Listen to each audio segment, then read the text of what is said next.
How do you work with overcoupling and undercoupling? Tell us a little bit about, define a little bit more what each one is and how you work with it. Well, when they start studying coupling dynamics in the beginning level training, most people can get overcoupling in a way that's fairly simple. So some threat is coming towards me. Maybe not a mountain lion, but maybe a car. Or maybe somebody, maybe as a child, some adult figure has been abusive to me. So as soon as I hear somebody's footsteps, then immediately my body goes into an alert reaction.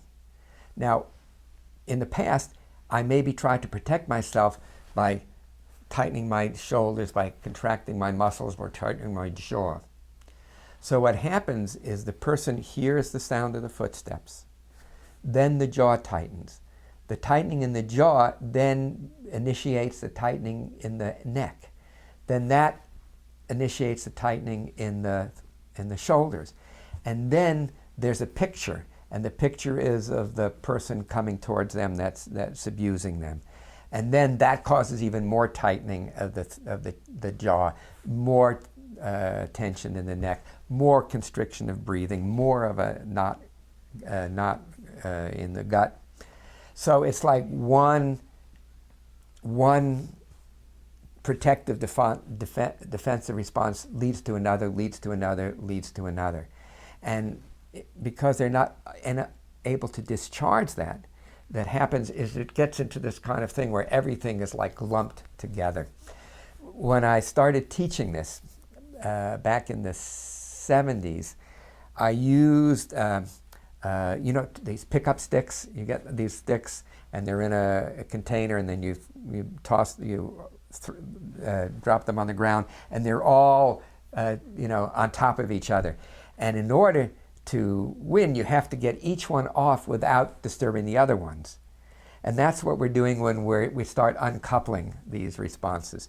So I'll give you a more practical example. So the person feels the tension in the jaw first. So I say, okay, let's just focus on the jaw.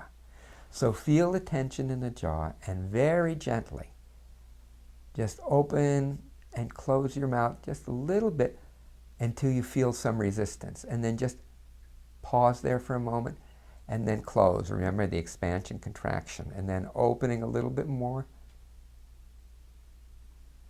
And then again.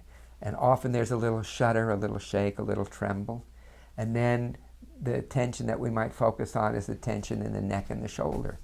So as they feel the tension in the neck and the shoulder, and they can feel that the tension, if it was to continue to increase, would like move the shoulder this way and move the head this way. It's a protective response. I'm exaggerating it and doing it faster.